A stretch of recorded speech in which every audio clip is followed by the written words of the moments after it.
तो question number 9 से कीजिए कि समुच्चय A इज इक्वल टू इस प्रकार से परिभाषित में दिए गए निम्नलिखित संबंध R में से प्रत्येक एक तुल्यता संबंध है या नहीं। तो यहाँ पर पहला क्वेश्चन है ये और दूसरा क्वेश्चन है ये। चलो शुरू करते हैं। तो यहाँ पर समुच्चय क्या दे रखा हुआ है, x बिलोंग्स टू z यानी पूर्णांक और 0 से लेकर 12 तक, ठीक है ना। तो 0 से लेकर 12 तक कौन कौन से हैं, तो हम यहाँ पर लिख लेते हैं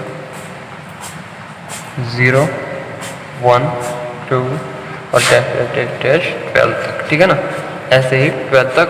और अब हम लिखते हैं यहाँ पर r के जो r में दिया गया है उसे देखकर अगर हम लिखते हैं तो यहाँ पर a माइनस बी और 4 का गुणज है। जो हमारा a माइनस बी करके रहेगा वो हमारा 4 होगा। तो हम यहाँ पर लिखते हैं r इज इक्वल टू, अगर हम यहाँ पर 0 लेते हैं तो 0 माइनस 4 करने पर यहाँ पर आता है हमारे पास 4, ठीक है ना। और ये हो गया हमारा पहला समुच्चय। जो सेकंड है हमारा वो है 1 माइनस 5, सॉरी माइनस तुमने वहाँ पर कर लिया है।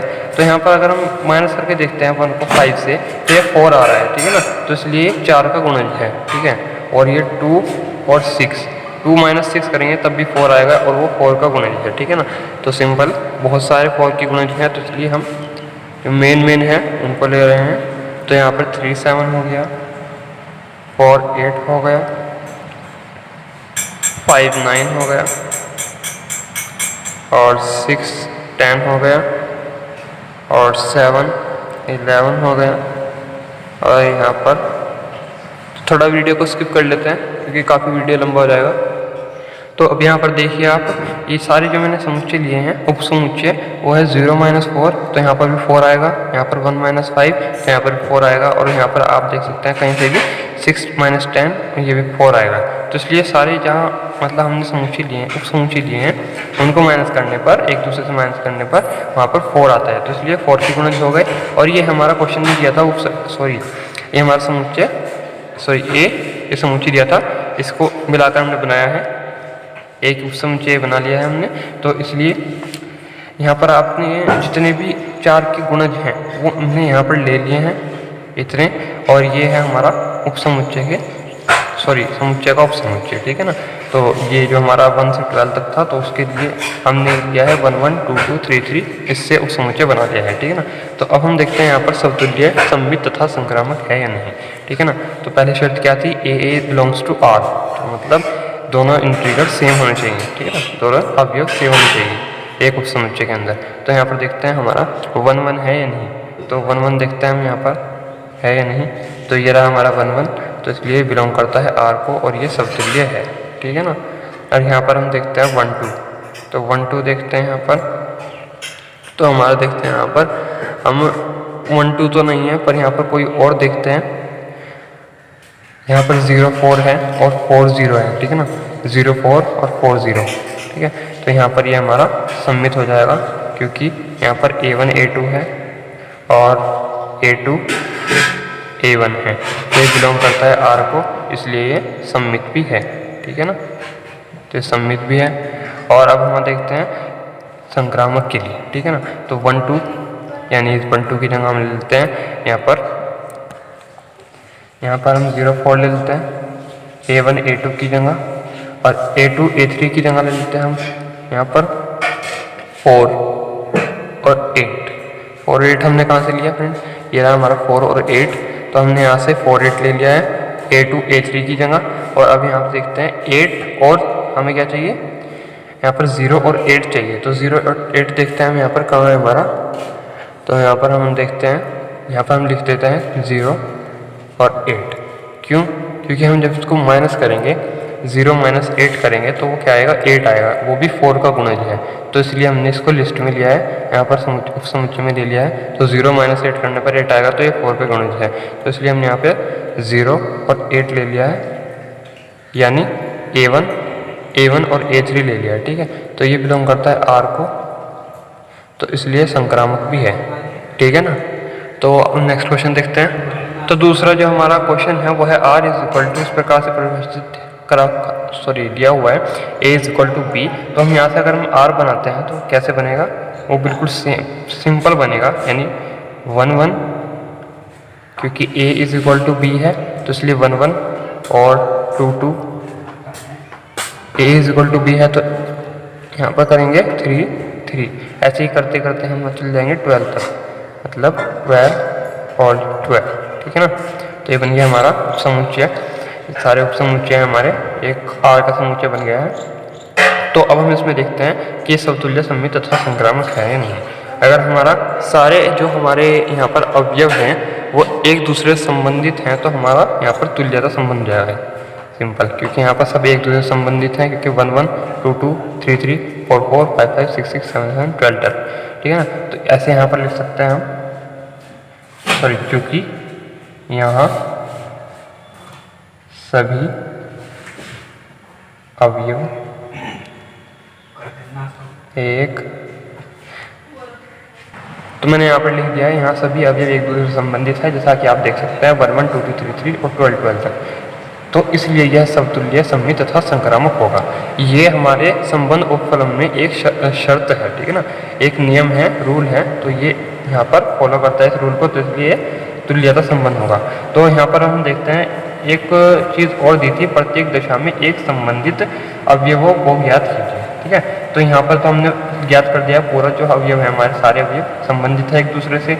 अब यहाँ देखते हैं पहले वाले में क्या था, पहले वाले में हमारे 1 5 9 जो तीनों अवयव हैं वो एक दूसरे से संबंधित हैं, ठीक है ना। तो यहाँ पे आप ऐसे लिख सकते हैं। तो 10th क्वेश्चन देखते हैं, ऐसे संबंध का उदाहरण दीजिए जो समतुल्य, सममित हो परंतु न तो समतुल्य हो वरना संक्रामक हो। तो ये सारे क्वेश्चन देखने हैं हमें, बड़ी जल्दी जल्दी देखेंगे। तो क्या करेंगे हम यहाँ पर 10th में, क्वेश्चन नंबर 10th में पहला क्वेश्चन देखते हैं, ऐसा उदाहरण देना है जो सम्मित हो परंतु न तो समतुल्य हो और न ही संक्रामक हो। तो यहाँ पर आर में देखते हैं, आर में हम ऐसा उदाहरण ले लेते हैं 1 2 और 2 1, ठीक है ना। तो यहाँ पर हम ये दोनों उदाहरण ले लिया है हमने, तो यहाँ पर हमारा ये सम्मित है, आप देख सकते हैं A1 A2 और A2 A1 है, ठीक है ना। तो इसलिए हमारा सम्मित तो है, सम्मित है परंतु न तो समतुल्य है, समतुल्य नहीं है और न ही संक्रामक है,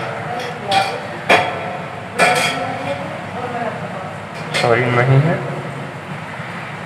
ठीक है ना। क्योंकि यहाँ पर हमारा जो A1 A2 है, यानी मतलब हम देख सकते हैं A1 A2 है वो बिलोंग करता है R को, और जो हमारा A2 A1 है वो बिलोंग करता है R को। तो इसलिए ये सत्य है हमारा, सम्मित है और संक्रामक है। तो मैंने एक उदाहरण आपको दे दिया है, तो पांचों आपको करना है, बिल्कुल सेम ऐसे ही हैं एक दूसरे से संबंधित।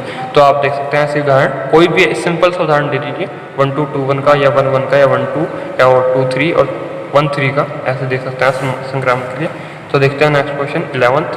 तो 11th क्वेश्चन में क्या करना है, सिद्ध कीजिए कि किसी समतल में स्थित बिंदु के समुच्चय में आर पी क्यू बिंदु P की मूल बिंदु से दूरी बिंदु Q की मूल बिंदु से दूरी के समान है।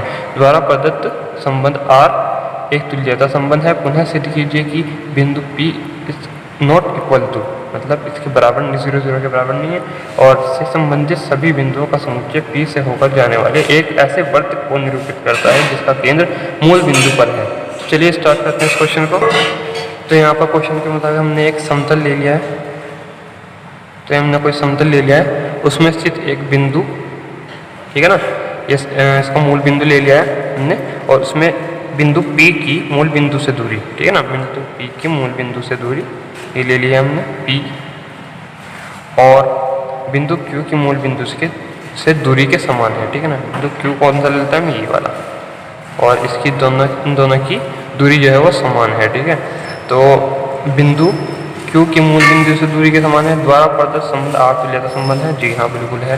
क्यों देखते हैं, समतुल्य के लिए हमें क्या चाहिए, A1 A2 is equal to, sorry, A1 A2 belongs to R। तो क्या करते हैं, P यहाँ पर दे रखा हुआ है, P और Q है हमारा जो वो एकदम एक दूसरे के इक्वल है। तो यहाँ पर हम देख सकते हैं P और P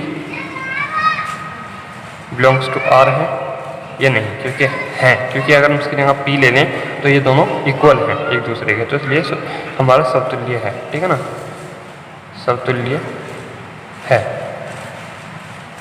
और अब यहाँ पे देखते हैं हम सममित के लिए। सममित के लिए क्या है हमारा, पी क्यू, पी और क्यू बिलोंग्स टू आर है, क्योंकि एक दूसरे के समान है। तो और अगर हम इसको उल्टा ले लें, क्यू पी, ठीक है ना, ये बिलोंग्स टू आर है या नहीं? जी हाँ, बिल्कुल है, क्योंकि अगर हम इन दोनों को पलट दें तब भी एक दूसरे के समान ही रहेंगे, तो इसलिए सममित है, ये सममित है। ठीक है ना, अब देखते हैं P Q belongs to R, और देखना है दूसरा क्यू और एस। अगर हम इसकी जगह दूसरा बिंदु ले लें तब भी ये लाइनें जो है हमारी, वो दूरी है वो समान ही रहेगी, तो इसलिए बिलोंग्स टू आर है, Q S belongs to R. और अगर हम इसकी जगह पी और एस ले लें, ठीक है ना, पी और एस ले लें, यहाँ पर तो एस जो तो है, और क्यू की जगह अगर पी ले लें तो यहाँ पर हमारा जो बिंदु की दूरी है वो समान ही रहेगी, तो इसलिए ये बिलोंग्स टू आर है, और ये हमारा जो है वो सममित, वो सॉरी संक्रामक सिद्ध हो चुका है। ठीक है ना, संक्रामक है। तो ये तीनों इस प्रकार से तुल्यता संबंध हो गया है। अब क्वेश्चन से देखते हैं आगे। पुनः सिद्ध कीजिए कि बिंदु P is not equal to 0, मतलब मूल बिंदु के इक्वल नहीं है, ठीक है ना, से संबंधित सभी बिंदुओं का समुच्चय P से होकर जाने वाले एक ऐसे वृत्त को निरूपित करता है जिसका केंद्र मूल बिंदु पर है। ठीक है ना, तो चलिए शुरू। तो ये पूरा क्वेश्चन एक ही हो चुका है। अब आगे देखते हैं नेक्स्ट क्वेश्चन, ठीक है ना। सिद्ध कीजिए कि समस्त त्रिभुजों के समुच्चय A में R इज इक्वल टू, इस प्रकार से परिभाषित है कि मतलब T1 T2 के समरूप है, द्वारा परिभाषित संबंध R का तुल्यता संबंध है। भुजाओं 3, 4, 5 वाले समकोण त्रिभुज T1, भुजाओं 5, 12, 13 वाले समकोण त्रिभुज T2 तथा भुजाओं 6, 8, 10 वाले समकोण त्रिभुज T3 पर विचार कीजिए। T1, T2 और T3 में से कौन से त्रिभुज परस्पर संबंधित हैं? तो चलिए स्टार्ट करते हैं इस क्वेश्चन को। तो क्वेश्चन नंबर 12 है समस्त त्रिभुजों का समुच्चय, ठीक है ना, समस्त त्रिभुजों का समुच्चय A में, ठीक है ना, A क्या है, समस्त त्रिभुज।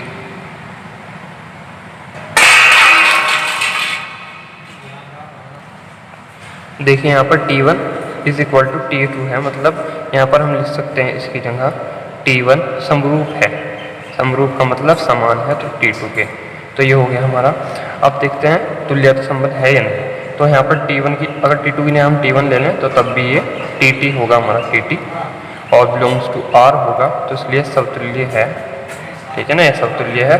अब अगर हम इसकी जगह यहाँ पर T1 और T2 ले लें, ठीक है, और बिलोंग्स टू R कर दें, क्योंकि ये तो है ही, और अगर इसकी इन दोनों को पलट दें तो तब भी एक दूसरे के इक्वल ही रहेंगे, तो T2 अगर T1 ले लें तो तब भी बिलोंग्स टू R रहेंगे, और ये हमारा सम्मित हो जाएगा। ठीक है ना, अब हम देखते हैं T1 T2 ये तो है हमारा, और T2 की जगह T3 ले लें, T2 और T3 ले लें तो तब भी बिलोंग्स टू R रहेगा। और अगर हम इसकी जगह यहाँ पर इन दोनों को ले लें, T1 और T3, क्योंकि ये तो ऑब्वियसली इक्वल होंगी, क्योंकि जब T1 T3 ये दोनों इक्वल हैं और ये दोनों इक्वल हैं तो ये अपना भी इक्वल हो जाएंगे, तो T1 और T3 भी इक्वल होंगे, तो ये भी हमारा संक्रामक होगा, तो इसलिए तुल्यता संबंध सिद्ध हुआ। अब देखते हैं हम यहाँ पे क्वेश्चन से आगे क्या लिखा हुआ है। तो पहला जो हमारा समकोण है वो है ये, जो कोई भी हम समकोण ले लेते हैं इसमें से, ये पहला वाला ले लेते हैं, यहाँ पर 3, 4 और 5, ठीक है ना, ये हमने समकोण लिया। तो यहाँ पर हम देखते हैं ये कौन सा त्रिभुज है हमारा, T1, ठीक है ना, T1 त्रिभुज है, क्योंकि T1 is equal to T2 है, ठीक है ना। तो देखते हैं इसी से T2 कौन सा है हमारा, यहाँ पर T2 देखते हैं, ठीक है ना। तो T2 कौन सा है हमारा, यहाँ पर देखते हैं T2 5, 12, 13, ठीक है ना, सॉरी नहीं, ये नहीं, ये है हमारा T2, यहाँ पर है ना T2 तथा भुजाओं 6, 8, 10, ठीक है। तो यहाँ पर देखते हैं हम 6, 8, 10, तो यहाँ पर ये T2 ले लेते हैं, और इसको भी T1 is equal to T2 ले लेते हैं। और नेक्स्ट जो हमारा त्रिभुज है वो है 5, 12 और 13, ये हमारा T3 हो गया।